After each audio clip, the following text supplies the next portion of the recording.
launch into our second fun-filled, action-packed music appreciation class. Now, I made this PowerPoint presentation before I talked to you all on Tuesday, and what we discovered on Tuesday is that most of you have had some music. Some of you had a lot of music. So this class will probably be redundant, to say the least. So I'm going to rip through it as fast as I can for the sake of those who already know it. If at any point there is a subtlety that you would like me to go over, by all means stop me, okay? And those of you who can see the screen better than me, if you see somebody raise their hand, because it's a blur to me right now, I can't see anything. You close the door. Okay. Don't let her in. So anyway, the fundamentals is all about counting and quarter notes and eighth notes, and I'm sure that it's a total review. I need to do it anyway, just to be sure everybody has been presented with the material.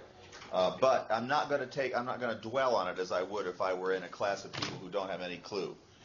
But like I say, if there's any problem, stop me and we will go through it. Brain's interpretation of variations in air pressure. If I go like this, people in Valdez, can you feel this? No. Ambrose can feel it. What we're doing is we're creating waves of air pressure. Thicker air and thinner air. If there was, could we settle, whoever's making all that noise, can we either turn the mic off or get settled, because I can hear it and it's distracting? Thank you. If there were smoke in the air, you would be able to see the waves, just like water. And these waves, does the microphone track me? These waves go into your ear, and they hit this little membrane right there called the eardrum.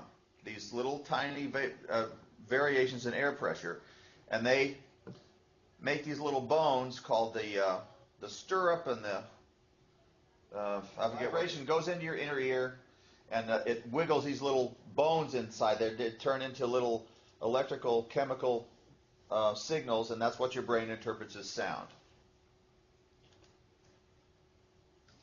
This here, I'm not even going to read it. It's a little dictionary article about how your ear works. The middle ear is a small chamber inside the eardrum. The three bones called the auditory ossicles extend across the chamber. The three bones have Latin names: malleus, incus, and stapes. And they all work together to make these little twisting, turning little motions which turn into electrical signals, and which your brain interprets as sound. Sound consists of vibrations that travel in waves through the air. Sounds vary in frequency and intensity. Frequency is the number of vibrations per second. If I go like this, you can't hear anything. But if I go the speed of a hummingbird, you can hear a little whistling, a little hum. And if I pluck a string that goes 440 times a second back and forth, you can hear that. Dogs can hear sounds up in the 30 and 40, 50 hertz range.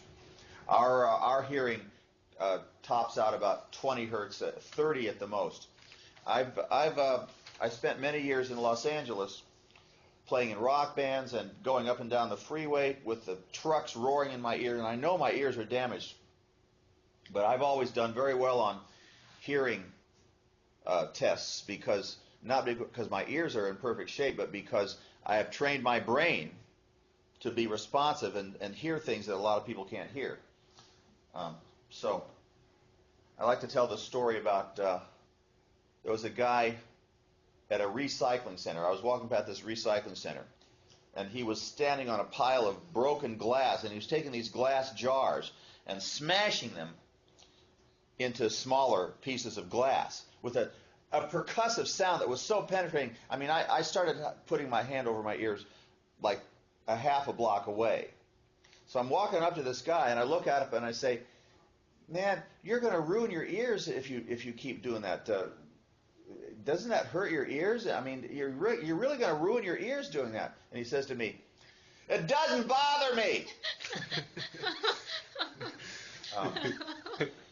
Now, you people that use head earphones and stuff, you need to be careful of your ears, because every time you feel a little bit of a tension in your ear, that's permanent damage. Now, it may be little bitty tiny bits of permanent damage, and you can get away with it for years and years and years. But if you listen to your rock music too loud, and especially this new thing of using headphones, it's so great because you don't have to listen to other people's stuff, and you can have your own little private world and stuff. But if you have that stuff up too loud, you're going to be deaf by the time you're 30. Please keep that in mind, those of you who are a part of this new century. Okay, that's about sound.